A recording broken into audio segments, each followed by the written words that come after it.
I'm Sproins, and welcome to the Cheese Shop, where we offer the finest of cheeses in Caves of Cud. Today, for our grand opening, we are offering a sample of a useful early game cheese that you can use to get unlimited water, or at least nearly unlimited water. This is more of an early game cheese that you would want to use because the deeper you get into this game, the easier that water, currency, items in general are to come by. But early on, this can be pretty useful if this is a tactic you decide to use. So, first things first, you probably want to stock up on water skins because you'll be getting a lot of water, you'll need a way to hold them. So first things first, grab some water skins. The next thing is you need to find a merchant.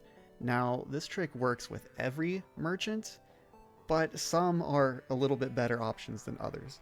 So for example, I would not suggest using a legendary because, well, legendaries are pretty good to have around. They restock their inventory, they can have some really good stuff, and typically early game they're very difficult to defeat. I would, however, recommend guys like the Arcanauts. These guys you find wandering around in low-level caves early game. In fact, this workshop that I found is, I think, just a couple of tiles away from Joppa, the starting village, and they're pretty common. So if not an Arcanaut, you can also get Mysterious Strangers or Gunslingers. Basically these kind of lone wanders that you see without any followers, or and they also have a neutral disposition to you. It's very important that you're able to trade with them first as well. So if you find them, it's probably a good idea to clear the surrounding area, especially if there's hostile creatures or anything that can kill them before you have a chance to interact with them. So, now that we know that, the actual technique here that we use is incredibly simple. All we do is we trade with them. So this guy doesn't have much, but he is a trader. So I'm just going to trade everything that I have. So this character is pretty new, but I've already found some pretty good stuff. So I'm just going to hit down and enter to select everything. I'm not going to sell my water skins because I need those. Kind of an interesting thing to keep in mind also is if you don't have any, if you don't have enough water skins, but the trader does have some water skins, the water skins that they have will count towards you being able to hold the water that you get in the trade. That's kind of a cool little feature of this game. So as you can see, 649 drams of water, that's how much I'm going to get for trading all of this stuff. So I'm going to go ahead and accept the trade. And as you can see, I didn't prepare well enough. I didn't have enough water skins.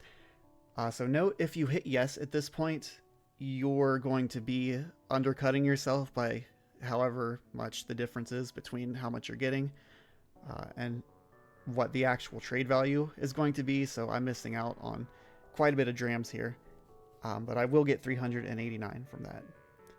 So we are going to accept the trade. Normally I wouldn't do this, but just for the sake of tutorial, yeah, but make sure you have enough water skins. That's kind of the whole point of this cheese, this exploit, is to get as much water as possible. So I'm going to hit yes, trade complete. And now he has all of my stuff, and I have all of his water. This works because merchants have infinite water. They will always be able to trade no matter what. They won't run out of water like some other games. Vendors only have a certain amount of money to trade with. Vendors in this game always have an infinite amount of available water to trade. So now we just kill him. And at this point, if you were playing regularly, you could keep him alive. You could maybe go back and dump your water off if you have like a chest somewhere, if you have kind of a base. And you could keep using this and stockpile your water. So if you don't need a bunch of water right away, you could potentially keep this guy here and come back. I will say they're probably common enough to where you don't have to do it like that. You probably could just straight up kill him and then wait to find another one if something else comes up, but the option is there. Anyway, the only other real important thing that you need to be aware of is make sure you're actually able to kill them. These guys usually aren't very difficult, but if you're not prepared, they can kill you, they can end your run. So if you don't know, you can hold control to attack, well, anything that normally you would just walk past because he's neutral. I'm going to hold control. I'm going to start a fight with him. And confused me, so that's not good. Or no, I confused him, I'm sorry. And there we go, he's dead now.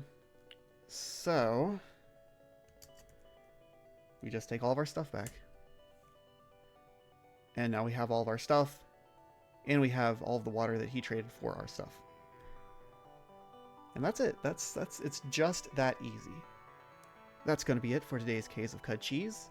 If there's any other cheeses you would like to see that you want me to explain, or that you know of that you think would be interesting to look at, please let me know. Thanks for watching, and I'll see you next time.